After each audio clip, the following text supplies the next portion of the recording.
Hello friends, स्वागत है सभी का हमारे यूट्यूब चैनल ट्रेड बूस्टर में, जहां हम शेयर्स को करते हैं एनालाइज टेक्निकल और फंडामेंटल बेसिस पर और आपको देते हैं बाइंग कॉल्स, बाइंग प्राइस और टारगेट के साथ एंड आपकी ट्रेड्स को करते हैं बूस्ट। अगर अभी तक आपने हमारे यूट्यूब चैनल ट्रेड बूस्टर को सब्सक्राइब ना किया हो तो सब्सक्राइब कर लीजिए, बेल आइकन का बटन भी प्रेस कर दीजिए ताकि आपको हमारी हर वीडियो और हमारे हर सेशन का अपडेट मिलता रहे। साथ ही साथ आप हमको ट्विटर पर भी फॉलो कर सकते हैं एंड हमारे टेलीग्राम चैनल में भी ज्वाइन हो सकते हैं, लिंक आपको डिस्क्रिप्शन में मिल जाएगा। फ्रेंड्स, चलिए अब चलते हैं हम अपने मेन टॉपिक पर। और क्या है हमारा मेन टॉपिक आज का? हमारा आज का टॉपिक है how to make chart for finding breakout stocks, यानी कि ब्रेकआउट स्टॉक्स ढूंढने के लिए चार्ट को किस तरीके से बनाएं। ठीक है, तो हम बनाएंगे यहाँ पर आज चार्ट, यानी कि चार्ट को आपको किस तरीके से बनाना है ताकि आप अच्छे से अच्छे प्रॉफिट देने वाले ब्रेकआउट स्टॉक्स ढूंढ सकें अपने चार्ट पर, अपने सॉफ्टवेयर में। ठीक है, चलिए फिर सिंपल चलते हैं अपने चार्ट पर और बनाएंगे फिर चार्ट को जिससे आप ब्रेकआउट स्टॉक्स ढूंढ सकें।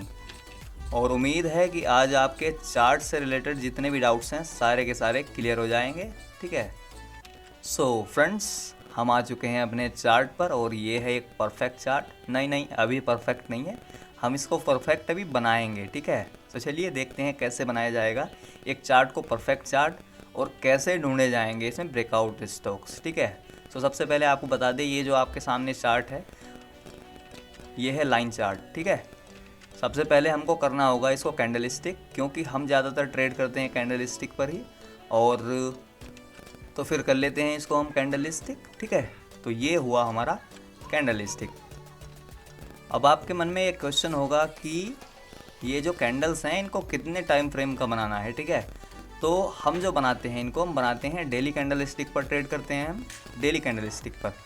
और आपको ये डिसाइड करना होगा अपने टाइम फ्रेम पर कि आप कितने दिन की ट्रेड करते हैं। अगर आप मतलब स्विंग ट्रेडर हैं, शॉर्ट टर्म ट्रेडर हैं हमारी तरह, तो आपको भी यही चार्ट यूज़ करना चाहिए, यानी कि डेली कैंडलस्टिक का सबसे अच्छी एक्यूरेसी होती है, ट्रेडिंग एक्यूरेसी डेली चार्ट पर, डेली कैंडलस्टिक चार्ट पर। ठीक है, अब इसके बाद में हमको क्या चाहिए, ये तो बन गई हमारी कैंडलस्टिक। इसके बाद में हमको चाहिए होगा यहाँ पर वॉल्यूम। ठीक है, तो चलिए लाते हैं वॉल्यूम को, और ये आ गया हमारा वॉल्यूम। ठीक है, नीचे देख रहे हैं आप, नीचे वॉल्यूम आ चुका है। ओके, चार्ट हमारा परफेक्ट होना स्टार्ट हो गया है। एंड आपको बता दें कि ये जो हम आज चार्ट बनाएंगे इसको आप किसी भी सॉफ्टवेयर या किसी भी मोबाइल ऐप में बना सकते हैं, और इसी तरीके से आप ब्रेकआउट स्टॉक्स ढूंढने के लिए अपना एक अच्छा ट्रेडिंग प्लेटफॉर्म बना सकते हैं। ठीक है, अभी ये वॉल्यूम भी आ गया हमारा, कैंडलस्टिक भी आ गई। अब क्या चाहिए होगा हमको यहाँ पर? अब हमको यहाँ पर ज़रूरत होगी मूविंग एवरेजेस की। ठीक है, उससे पहले आपको बता दें कि ये चार्ट बनाने के बाद में हम आपको बताएंगे कि आपको ब्रेकआउट स्टॉक कैसे फाइंड करना है चार्ट बनाने के बाद में। ठीक है, तो चलिए यहाँ पर ऐड करते हैं मूविंग एवरेज को, और हम अपने टाइम फ्रेम जो यूज़ करते हैं मूविंग एवरेज का, ये करते हैं 30 दिनों का और 100 दिनों का। हमारे दोनों मूविंग एवरेजेस तैयार हैं, 30 दिनों वाला भी और 100 दिनों वाला भी। ठीक है, यहाँ देखिए दोस्तों ध्यान से, ये जो एक्सपोनेंशियल मूविंग एवरेज है 30 दिनों का, ये एक्सपोनेंशियल मूविंग एवरेज है 100 दिनों का। हम ये दोनों यूज़ करते हैं। आपको ये भी बता देंगे कि क्यों यूज़ करते हैं हम 30 दिनों का और 100 दिनों का। ठीक है, आप चाहें तो इसको अपने हिसाब से सेट कर सकते हैं। आप 20 दिन 50 दिन का भी रख सकते हैं, आप 40 दिन 100 दिन का भी रख सकते हैं, आप 50 दिन 200 दिन का भी रख सकते हैं। ये डिपेंड करेगा आपके ट्रेडिंग टाइम फ्रेम पर कि आप ट्रेडिंग कितने दिनों वाली कर रहे हैं। ठीक है, फ्रेंड्स, चार्ट हमारा है तैयार। अब हमको ढूंढना है ब्रेकआउट। तो ब्रेकआउट कैसे ढूंढा जाएगा अब हम आपको ये यहाँ पर बताने वाले हैं। उसके लिए हमको चाहिए होगी एक हॉरिजॉन्टल लाइन, हमारी हॉरिजॉन्टल लाइन। अब हमको देखना है कि इसमें रेसिस्टेंस कहाँ है। अभी फ़िलहाल जो चार्ट है हमारे सामने, इस चार्ट पर कहीं आसपास में रेसिस्टेंस कहाँ पर है। ठीक है, तो फ्रेंड्स, ये है एक परफेक्ट रेसिस्टेंस बोलते हैं जिसको। तो ध्यान से देखिए, ये रेसिस्टेंस सबसे ज़्यादा बार टच कर रहा है कहीं से भी इस चार्ट को, मतलब किसी भी लेवल से ज़्यादा जो टच हो रही है लाइन, यहाँ पर सबसे ज़्यादा बार टच हो रही है। एंड यहीं पर अगर आप देखें तो 30 डेज़ का मूविंग एवरेज भी यहीं पर है। ठीक है, ये इसलिए हम यूज़ करते हैं इसको 30 डेज़ और 100 डेज़ के मूविंग एवरेज को इसलिए यूज़ करते हैं क्योंकि 30 डेज़ का जो मूविंग एवरेज होता है ये हमको आसपास के सपोर्ट एंड रेसिस्टेंस बताता है। एंड बात करें अगर इस चार्ट की, तो इसमें ब्रेकआउट आ चुका है और उसके बाद में चल रहा है रिट्रेसमेंट। वॉल्यूम के साथ में ब्रेकआउट आया है। बारी है इसके यहाँ से अप ट्रेंड रिज्यूम करने की। तो जैसे ही यहाँ से अप ट्रेंड अपना रिज्यूम करेगा तो ये जो ज़्यादा दिनों का मूविंग एवरेज है ये इस तरीके से इसको कम दिनों के मूविंग एवरेज को ऊपर की तरफ काटेगा। अब इस चार्ट पर तो ब्रेकआउट हो चुका है, तो इसमें तो आप यहीं पर बाइंग कर सकते हैं।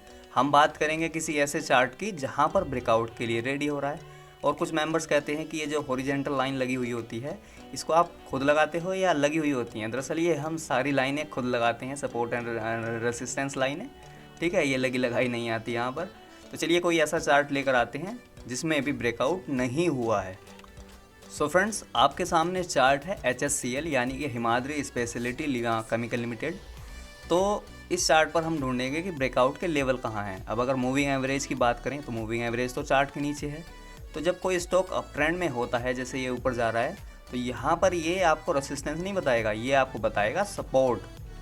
सो ध्यान से देखिए, 52 के आसपास में एक सपोर्ट है और वहीं पर है इसका 30 डेज का मूविंग एवरेज। एंड बात करें अगर इस स्टॉक के ब्रेकआउट की, तो ऊपर हमको रेसिस्टेंस ढूंढना होगा कि कहाँ पर है। रेसिस्टेंस है तकरीबन 60 के पार में, यानी कि 60 के आसपास। तो वहीं के लेवल होंगे इसके ब्रेकआउट लेवल। जब ये 60 के पार में कंपनी निकल जाएगी तो इसके अंदर ब्रेकआउट हो जाएगा।